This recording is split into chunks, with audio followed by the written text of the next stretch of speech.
people. Newbie here again. This is episode number 7. What have we gotten ourselves into? Well, today we're running trains. Well, sort of.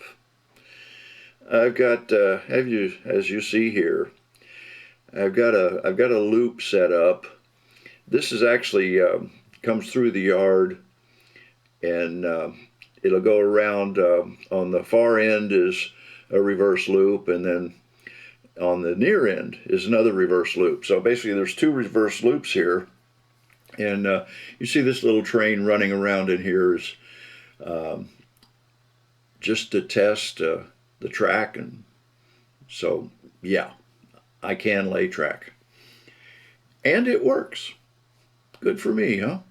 Well, you see, it doesn't go all the way around. I'm still working on the actual layout of the yard ladder, and so that top of the yard ladder is, of course, 2 turnouts, and those aren't wired up yet, so that's why the train stops there. But so we are running trains. I found the yard area, that sheet of asphalt type material.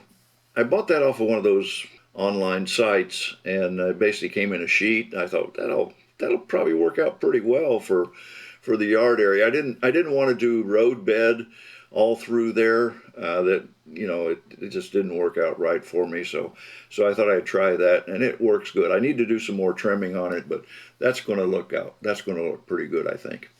So that's what's going on there. The other thing, let's get back to how do we combine these 2 layouts. And I've been struggling with that. I really tried to come up with a concept where I could basically just cut out a portion of the layout that I got from AKA Joe, and like, for example, the downtown area.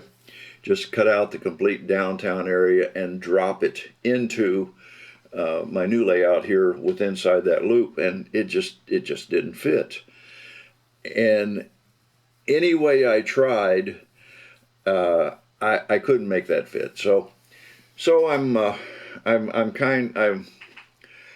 I've kindly gotten to the point where I'm saying, okay, I'm going to just have to use what's there. I'm going to take.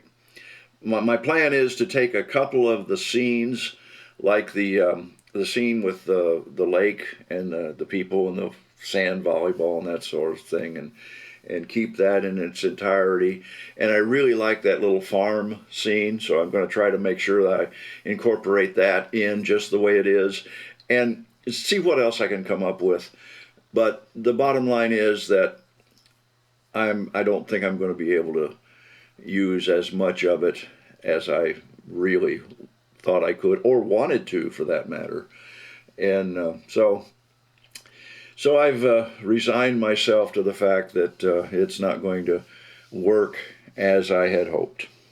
I had all this Cato track. I've completely disassembled the track from the other layout, and convinced myself that instead of doing all of this with flex track, I might as well just use this Cato Unitrack, because I have it. So over here along the back wall there, that was going to be a single track up to right before that curve, and since I had extra double track Cato or Cato, whatever, I decided to go ahead and extend that passing siding down almost to the curve there. And then that double track now extends all the way along the wall up there. Well, actually, that's where I had it in mind anyway. And then you see I've got the yard pretty much all laid out. It's not laid yet. It's just track is just laying there to get an idea of how much flex track I need, and so that's all taken care of.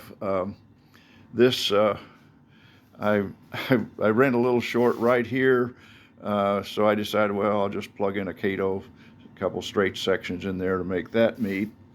And then we're going to the Cato track right here, which originally was planned to be flex track all the way around the curve there. And then this in the middle here, this passing siding, and basically this is the area for the where the train station will be. That was always intended to be the Cato, the unit track. And then now I've got it roughed in over here. You see the track will go into a tunnel in this area right here, and it'll stay in a tunnel, come back out of the tunnel right about here somewhere, and about where that portal is. And it'll go under the trestle on a curved bridge, and comes out of that tunnel and then comes across the bridge, and it'll be exposed a little way here. And then I'm thinking now, I think it's going to go back into a tunnel right about the end of where that riser is. And that curve then that you see in there will be hidden back inside the tunnel, and it'll come back out of the tunnel just before the trestle here.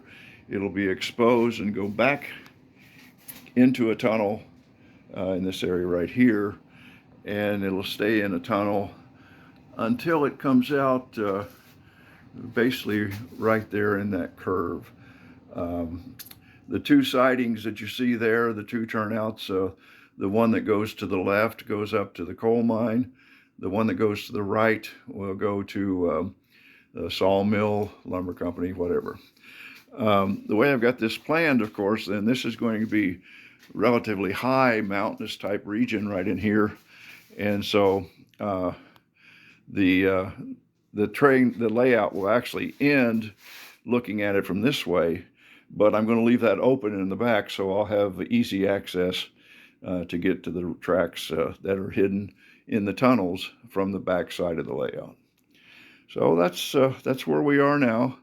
It's been just right about 4 weeks into this build. I'm really pleased so far with the progress. Well, I hope you're enjoying what's going on. I sure am. I'm having a lot of fun with this. And we're not far from running trains to a larger scale. Yes, I'm running some just right with the DCC, with DC, and pretty soon I'm going to be plugging in the DCC. I got to just do a little wiring, and we're going to be pretty much there. I've got a lot of wiring to do. Wiring is going to be a nightmare. I'm not looking forward to getting into it, but it's going to happen sometime. So I hope you're enjoying it. Like I say, if you haven't watched the other videos, please go back and do that. Subscribe to my channel. I appreciate it, and I hope you're enjoying it. And give me a comment. Let me know what you think. And we've got ways to go, but we're moving right ahead. So let's see what's going to happen.